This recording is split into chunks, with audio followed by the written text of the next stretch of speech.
Meditation on the magical image of Hod. This meditation can be done seated or lying down. Eyes are typically closed, but you can adjust as needed to get the most out of the experience.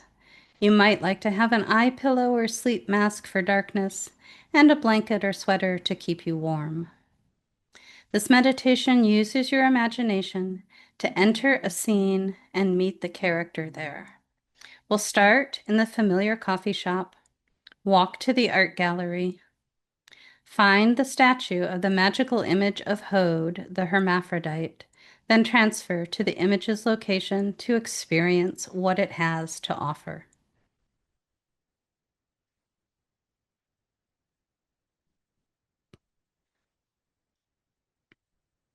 Let's begin. Come into a good meditation posture. If you are doing this meditation seated, sit toward the front of the chair with the spine straight, the chin tucked in slightly, and the feet flat on the floor. The feet can rest on a cushion if that's more comfortable. Check in with your body and see if you need to make any adjustments for comfort. You'll want to find a posture you can hold for the length of the meditation. Be aware of your body. See how it feels. What's supporting it? The space around you. Place your hands palm up in your lap or by your side. Adjust as needed to be comfortable and to allow for the best meditation experience. Turn your awareness now to your breathing. Watch how the breath flows in and out of the body. How your breath connects your body to the space around it. Allow the breath to soften and deepen until you're breathing deep down into your belly.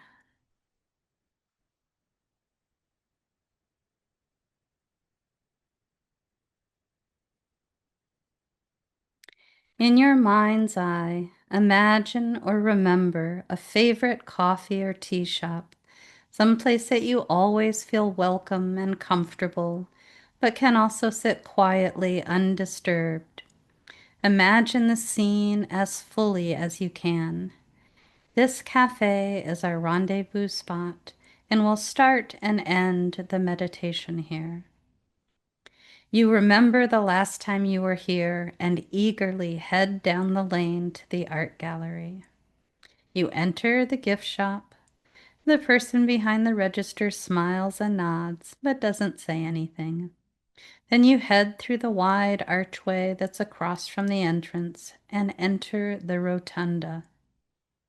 Around the outer edge of the rotunda are a series of statues. You look around, remembering your last visit and curious about what will happen.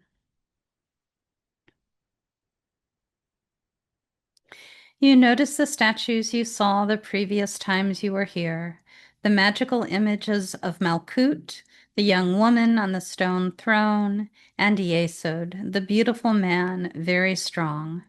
And you smile, remembering your experiences. Then you notice an interesting statue. It's a winged hermaphrodite. They're wearing an orange loincloth and sandals, holding a staff in the right hand and a lantern in the left. You contemplate this statue. Why a loincloth? Why do they hold a staff and a lantern?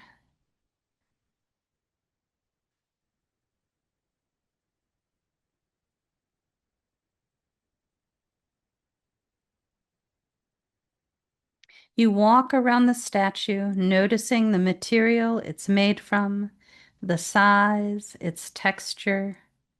What does it remind you of?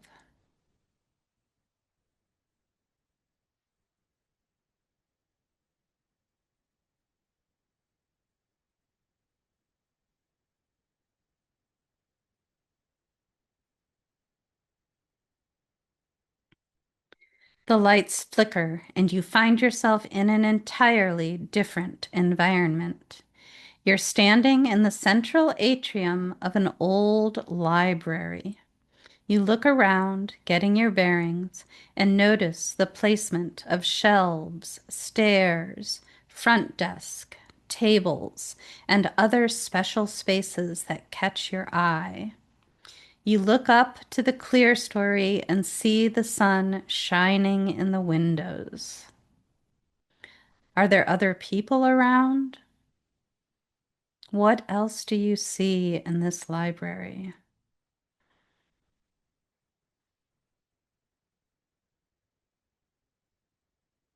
As you look around, you notice a tall figure pushing a wheeled cart and shelving books. You decide you might as well approach. You come closer to the person, but can't tell if it's a man or a woman. You wonder briefly if it would be polite to ask their pronouns, but decide to wait and see. You have to admit, there's a certain feeling you get when you can't pin down the details of a situation. They're dressed all in orange with a blue work apron over their clothes.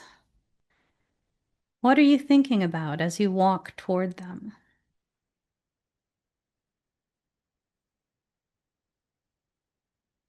You get closer with no clarity on gender. Then they turn and beam a great big smile at you. You can't help but smile back. They ask how they can help. What goes through your mind?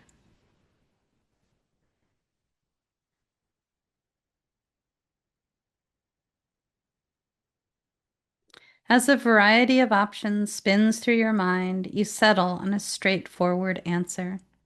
I'm doing a research project and wonder if you can point me in the right direction. That seems like a safe opener. Absolutely, is the reply, and another shining smile. What do you want to research? You blurt out the first thing that comes to mind. What do you tell the person? Oh, sounds interesting, they reply. That section is over here. You follow this brilliant soul through the stacks and toward the back of the library. You pass through a doorway into a small, cramped section, tightly packed with close shelves overflowing with books. This must be an older section, perhaps the original library. They lead you to a section filled with books on a particular topic. The library aide picks up a volume and says, "This is a great overview on the topic. Could be a good place to start." They hand you the book. You take it in your hands. How does it feel?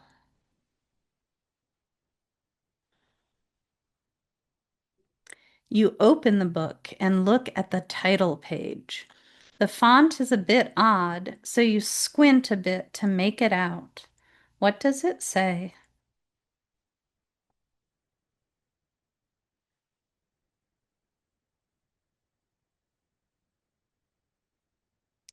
The figure guides you toward one of the old, long wooden tables, and you find a seat. I think I'll want to take some notes, but I forgot my notebook. Is there paper I can use? Absolutely.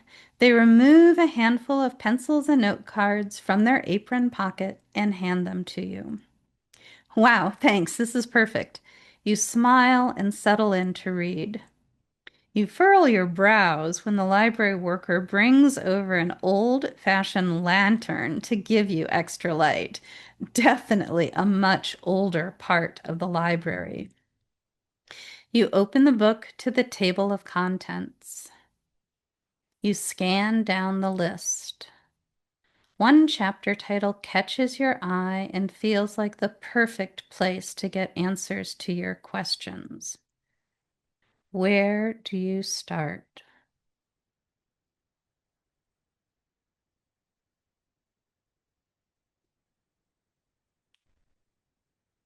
You spend some time studying, taking notes, and cross-referencing facts. What ideas are forming based on this study?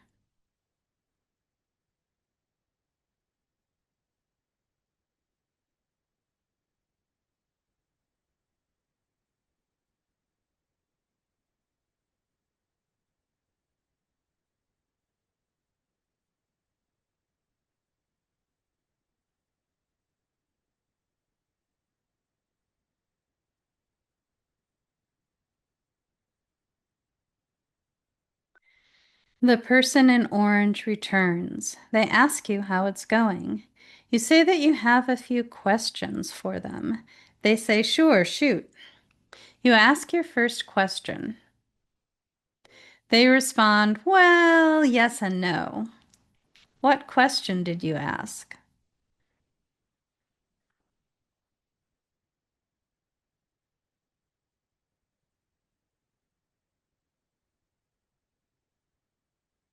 You try another tactic. They respond, it's not so much an either or as it is a both and.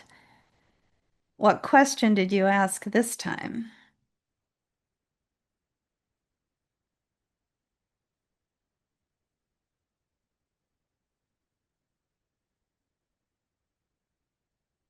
You continue with this curious line of question and answer for a while, trying to get a straight answer from this friendly but frustrating being. I'll give you a minute to talk with your spiritual guide here in the library.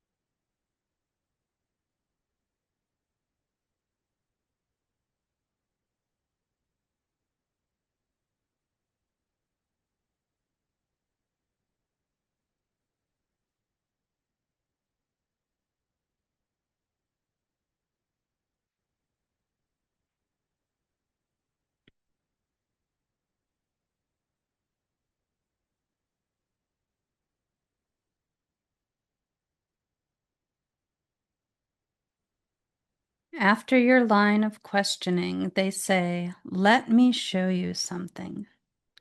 They lead you back out into the central section of the library, over to the stairs, and up to the upper level gallery. The library is truly huge. You wonder how many books it holds. All the tables seem quite small down in the lower level. It was only moments ago that you had your nose buried in a book, making notes on a small pad, hesitating over individual words as you zoomed in on the precise meaning intended in the work. Now you have a bird's eye view of everything. The realization of precisely how much knowledge is in the world. The fleeting feeling that as paramount as that turn of phrase was moments ago, now it is a speck of dust in the infinity of ideas. Do you know what I do all day long? Your guide says. I take the chaos of things that are out of place and I return them to exactly where they need to be. I do this over and over, one cart at a time, one section at a time, one volume at a time, one call number at a time. Randomness to order. Much of what you've learned is wrong, but one thing in particular. I am the energy that denies the victory of entropy. This is the battle I fight, hour by hour, day by day. They turn away from the expansive view and head down the narrow space between the stacks. Elegant fingers soothingly move out of place titles into their proper order. They go down one aisle and back up another. You follow from the bright, echoing overlook, down the dark, close shelves, and back out to the open gallery again.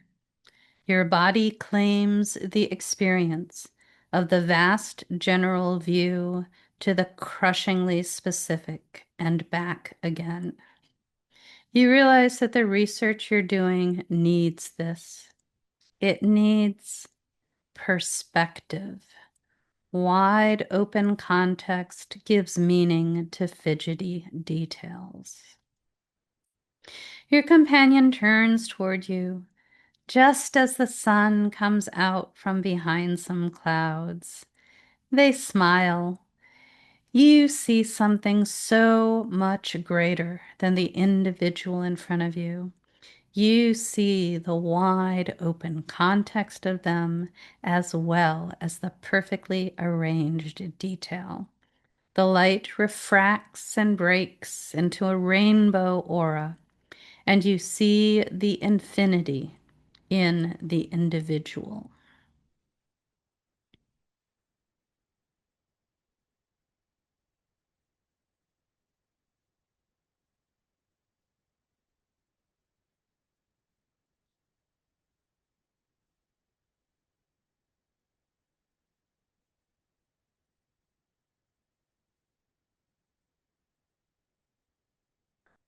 The light grows even brighter, and you are completely blinded. When your sight comes back, your guide is just a statue. You are back in the gallery. The whole thing felt so real, but at the same time you wonder if it was all in your imagination. You look around the rotunda, then exit through the gift shop. The person behind the register nods and smiles. You wander back to the cafe for sustenance and to complete this curious experience. As you get comfortable in the cafe, in the special spot you always like to claim, and as you adjust back to the familiarity of this place you often visit, you feel you are ready to end the meditation. I'll count backward from 10, and you can feel yourself returning to waking reality, like walking down a spiral staircase. By the time I get to 1, you'll be back in the here and now. 10, 9, 8. You become aware of the chair you're sitting in. 7, 6, 5. You become aware of the space you're in. 4, 3, 2, 1. Welcome back. The meditation is now over. Wiggle your fingers and toes, stretch and take a deep breath. You are back to reality, but with greater insight and a new contact in the spirit world. Take a moment to think through what happened. It might be useful to journal your experiences. Anytime you'd like to visit the winged hermaphrodite, you can follow this simple process to connect with them.